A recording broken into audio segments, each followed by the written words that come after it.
Hi అండి, అందరికీ నమస్కారం. నేను మీ వేణుగోపాల్ రెడ్డి ఫ్రమ్ జోష్ ఇన్నోవేషన్స్ ప్రైవేట్ లిమిటెడ్, జోష్ ఇన్స్టిట్యూట్ ఆఫ్ ఫారెన్ లాంగ్వేజెస్. ఈరోజు మీ అందరికి కూడా ఒక ఇంపార్టెంట్ టాపిక్ మీద మనం తీసుకోబోతున్నాం. అమెరికా అనేటువంటి దేశం ఏదైతే ఉందో యూఎస్ఏ, H1B వీసాల మీద జరిగేటువంటి రచ్చ కానీ, లేకపోతే ఓపీటీల మీద జరిగేటువంటి రచ్చ కానీ మొత్తం అన్ని మీడియా ఛానల్స్ అన్నీ కూడా కవర్ చేస్తూ ఉన్నాయి. అయితే ఈరోజు నేను తీసుకున్నటువంటి పాయింట్ ఏంటంటే, అమెరికా ఎట్టి పరిస్థితుల్లో కూడా H1B వీసా ప్రోగ్రామ్ని స్క్రాప్ చేసే అవకాశమే లేదు. సో దీన్ని పాయింట్ బై పాయింట్గా H1B వీసాని అమెరికన్ అడ్మినిస్ట్రేషన్, అది ట్రంప్ ఉన్నప్పుడు అంటే డెమోక్రాట్స్ ఉన్నప్పటికీ కూడా, రిపబ్లికన్స్ ఉన్నప్పటికీ కూడా దీన్ని ఎటువంటి మార్పులు కూడా చేసే అవకాశం లేదు. దీని యొక్క అవసరం మన వాళ్ళకి ఎంత ఉందో అమెరికన్ సొసైటీకి, అమెరికన్ ఎకానమీకి కూడా అంతే అవసరం ఉంది. కాబట్టి దీన్ని ఎట్టి పరిస్థితుల్లో తీసేయలేరని అని తెలియజేస్తూ దాన్ని బలపరిచేటువంటి పాయింట్స్ని ఈరోజు మనం వన్ బై వన్గా డిస్కస్ చేద్దాం. దీని యొక్క హిస్టరీ మొత్తం కూడా మనం చూద్దాం. అయితే ట్రంప్ ఎప్పుడైతే జనవరి 20వ తారీఖు అంటే నెక్స్ట్ 10 డేస్లో తను చైర్ అజ్యూమ్ చేయబోతున్నాడో, ఈ H1B వీసా విషయంలో తలా ఒక స్టేట్మెంట్ ఇస్తున్నాడు అనమాట. ఎలాన్ మస్క్ ఒక స్టేట్మెంట్ ఇస్తున్నాడు, తర్వాత మన వివేక్ రామస్వామి ఒక స్టేట్మెంట్ ఇస్తున్నాడు. నిన్న వచ్చేసి ట్రంప్ మీడియాలో మాట్లాడుతూ, నేను గ్రీన్లాండ్ని పెట్టేస్తాను, తర్వాత పనామా కాలంనంతా కబ్జా పెట్టేస్తాను, వాటన్నిటిని కూడా స్వాధీనం చేసేస్తాను, కొనేస్తానని రకరకాల స్టేట్మెంట్స్ అయితే, పొలిటికల్ స్టేట్మెంట్స్ అన్నీ వస్తూ ఉన్నాయి. కానీ మన పర్టికులర్ తెలుగు వాళ్ళ పాయింట్ ఆఫ్ వ్యూలో ఈ H1B వర్క్ ఫోర్స్ ఏదైతే ఉందో, ఈ H1B వర్క్ ఫోర్స్ అనేది అమెరికా యొక్క టెక్నాలజికల్ వరల్డ్కి ఒక బ్యాక్ బోన్ లాంటిది. సో దీని యొక్క ఇంపాక్ట్ వాళ్ళ యొక్క ఎకానమీ మీద కానీ, గ్లోబల్ టాలెంట్ పూల్ మీద ఎలా ఉందనేది ఇప్పుడు మనం చూద్దాం. సో ఈ H1B వీసా సిస్టమ్ అనేది అమెరికన్ టెక్నాలజికల్ అండ్ ఇన్నోవేషన్ సెక్టార్లో ఒక కార్నర్ స్టోన్ అని చెప్పొచ్చు.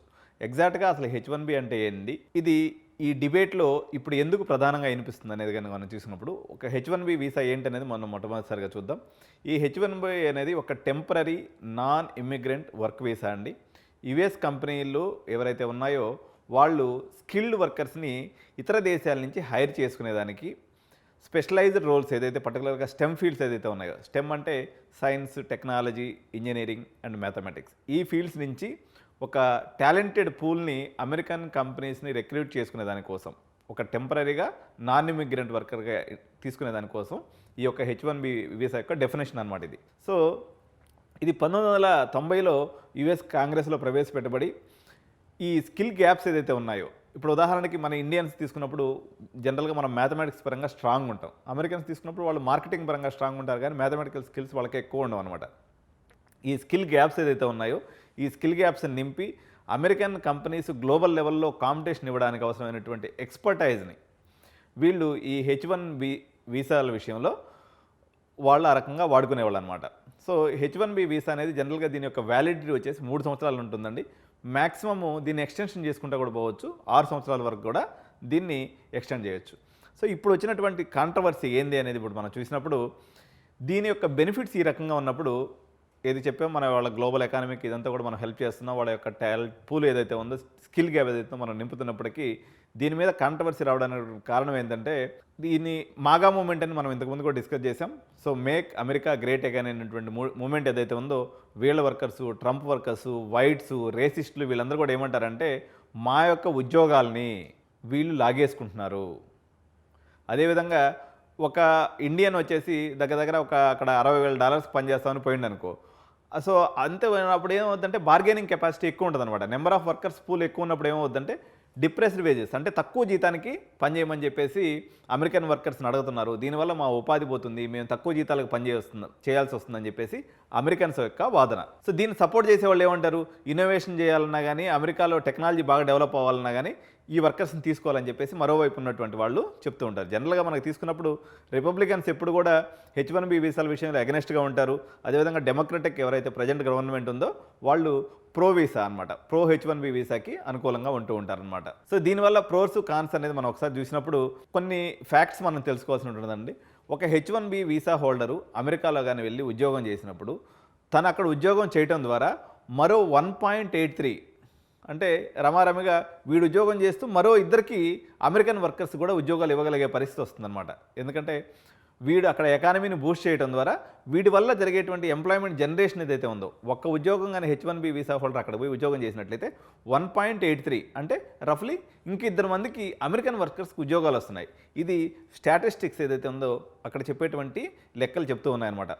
ఒక H1B professional IT health care research, అదేవిధంగా క్రిటికల్ స్కిల్ గ్యాప్స్ ఏదైతే ఉన్నాయో వాటన్నిటిని కూడా గ్యాప్ను ఫిల్ చేస్తూ ఇన్నోవేషన్ వైపుకి తను నడిపించగలుగుతున్నాడు. ఇంకా ఈ యొక్క H1B వీసా హోల్డర్స్ వల్ల అమెరికాకు వచ్చేటువంటి ఉపయోగం ఏంటంటే ఎకనామిక్ ఇంపాక్ట్ అండి. ఈ ఎకనామిక్ ఇంపాక్ట్ ఏంటంటే $158 బిలియన్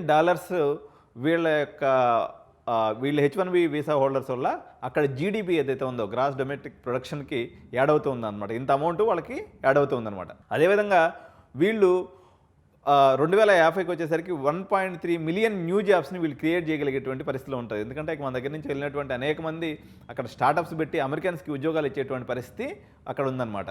సో అదేవిధంగా వీళ్ళు అక్కడ సంపాదించుకున్నటువంటి డబ్బులు ఏదైతే ఉంటాయో మళ్ళీ అక్కడే ఖర్చు పెడతారు. ఇల్లు కొనుక్కుంటారు, కారు కొనుక్కుంటారు, కన్జ్యూమబుల్స్ కొనుక్కుంటారు, అక్కడే ఉంటారు, తింటారు, అన్నీ ఉంటారు. కాబట్టి వాళ్ళ యొక్క ఎకానమీ కూడా దీనివల్ల బూస్ట్ అవుతుంది. సో ఇన్ని బెనిఫిట్స్ ఉన్నప్పటికి కూడా ఎందుకు ఇంత పొలిటికల్గా సోషల్ గ్రూప్స్గా ఏర్పడేసి మాకు H1B వీసాలు వద్దు, మా ఉద్యోగాలు మాకే కావాలని చెప్పేసి ఉద్యమంలాగా ఇప్పుడు అమెరికాలో నడుస్తూ ఉంది. సో ఈ పాలిటిక్స్ ఆఫ్ ఇమిగ్రేషన్ అనేది ఈరోజు కొత్త ఏం కాదండి. ఎప్పుడు ఎలక్షన్స్ వచ్చినా 2 వర్గాలుగా విడిపోతారు వీళ్ళు. కొంతమంది ఏమో ప్రో H1B అంటారు, ఇంకోరేమో వద్దంటూ ఉంటారు అనమాట. సో మనకి ఇప్పుడు ఆల్రెడీ డిస్కస్ చేసాం కదా. సో లోకల్ టాలెంట్కి ఇబ్బంది అవుతుందని చెప్పేసి ఈ వైట్స్కి సపోర్ట్ ఇచ్చేటువంటి ట్రంప్ ఏదైతే ఉన్నాడో ఈయన ఎప్పుడు H1Bలకు వ్యతిరేకమే. కానీ రామస్వామి అండ్ ఎలాన్ మస్క్ వల్ల కొంచెం ప్రోగా ఉన్నాడు. కానీ దానివల్ల కూడా వాళ్ళ సపోర్టర్స్ అందరూ కూడా వీళ్ళని క్రిటిసైజ్ చేస్తూ ఉన్నారనమాట. ఇంకొక మనకి అసలు ఈ కన్సర్న్ కంటిన్యూస్గా మన మీడియాలో ఎక్కువ రావడానికి కారణం ఏంటంటే వచ్చేటువంటి H1B వీసాస్లో 70% మన దేశం నుంచే వస్తారు. మామూలుగా చాలామంది అనుకుంటారు దేశానికి ఇంత కోటా ఉంటుంది H1B కానీ, అట్లా ఉండదండి.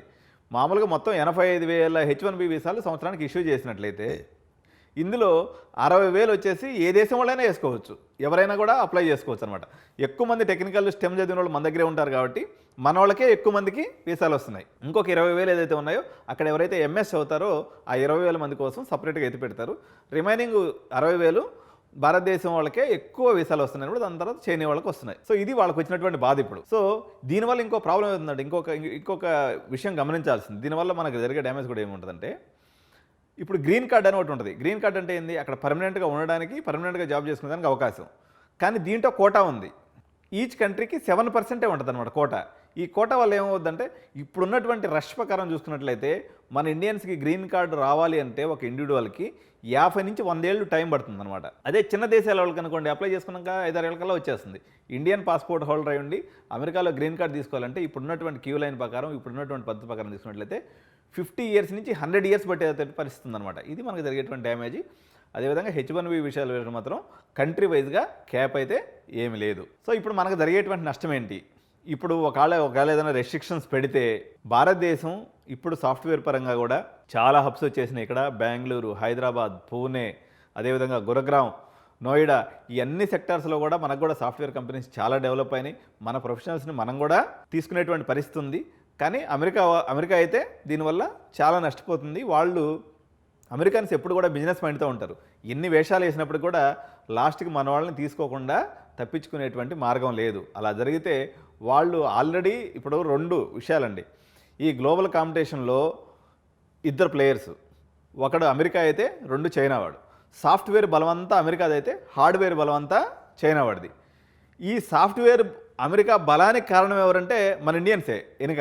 ఇప్పుడు మనం ఆ సాఫ్ట్వేర్ నుంచి ఆడికి పోకుండా మానుకున్నాం అనుకో, వాడికి సాఫ్ట్వేర్ ఉండదు, హార్డ్వేర్ ఉండదు, వీడు వెనకబడిపోతాడు. కాబట్టి వాడి ఎట్టి పరిస్థితులు ఆ పని చేసుకోడు. కాబట్టి మన H1B వీసాలకు వచ్చినటువంటి డోకా లేదనమాట. సో ఇదండి ఈరోజు ఇంట్రెస్టింగ్ టాపిక్.